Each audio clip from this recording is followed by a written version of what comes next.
Hi, I'm Perry Red, socially speaking, and I want to speak very briefly to you about the incident in Ferguson, Missouri. Real simple.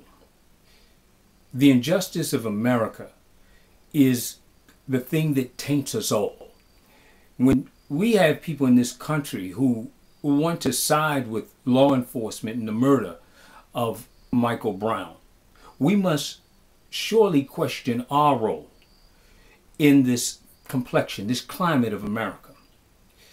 Three things that are important here. Number one, the victims in this incident are the people of Ferguson, Missouri. Those victims in Ferguson, Missouri are speaking out. Yes, the press has allowed law enforcement to do what it always does, paint a picture, a distorted picture, a Picasso-like picture of the real image. The fact is, America is seeing a twisted game of bait and switch. You're not seeing what you're seeing.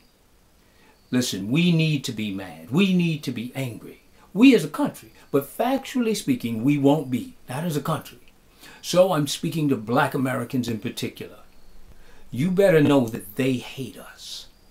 They hate all that we are. Not necessarily because of who we are, but because of what we are. White males in America see black men as a threat. So understand that when you see this militarized response to the people of Ferguson, Missouri, saying enough is enough, saying that those days have to end, just like we saw in New York City with Eric Garner. He said it stops right here. You watch the video. And white men don't want to hear that. Now, speaking to white men in America, you know this is wrong. You know it's wrong. You know that even the picture that's being painted in America is wrong by the mainstream press. It's criminal. You see, they use that language, a riot, that the people are rioting. People are not rioting. It is an uprising. It is a response, just like in Gaza.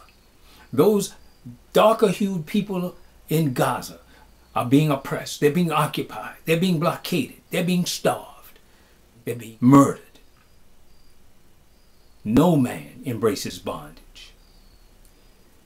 The second point I must make to you is that it is important for us as Black Americans to be on the right side of history. This is akin to Selma. This is akin to 1985's MOVE bombing. Our country is warring against us. When you see our country spend money to militarize city governments that are racist at their core, and I say racist because you have 53 officers and only 3 of them are black, then you know there's a problem. Listen, I lived in Knoxville, Tennessee, and it was as racist as the pictures I saw going back to the 60s. We must be on the right side of history. This event will hopefully make us see that we must change the way we've been doing business. From voting to the enforcement of our civil rights, we must stop being complacent. I'm here in Washington, D.C., and we're only one ass whooping away from that same thing happening here. I'll be glad when it does, which brings me to my third point. In my book, my recently released book, As a Condition of Your Freedom, I say in the final chapter that as a condition of your freedom, you cannot renounce violence.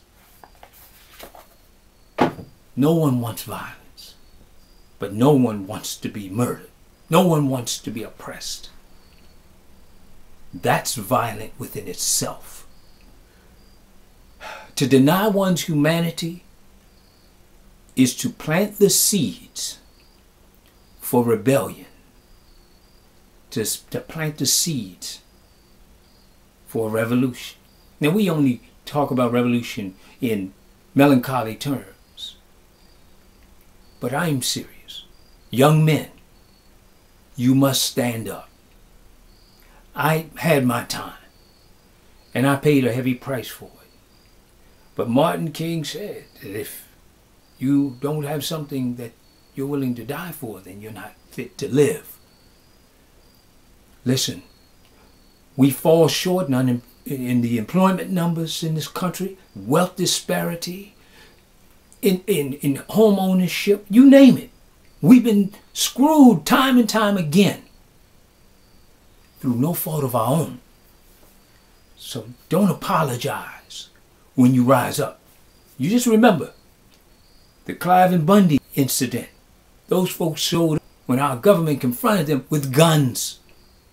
And our government backed down. They only did it because they're white men. Now, we have these young boys, and they throw Molotov cocktails or rocks at the police. That's just like Gaza and Israel. You must see, you must connect the dots. That violence is acceptable when it comes to your freedom, because they hate us. They want to destroy us. They disrespect us every single day. Whether it be Troy Davis, or whether it be Trayvon Martin, or Eric Garner, or the many others.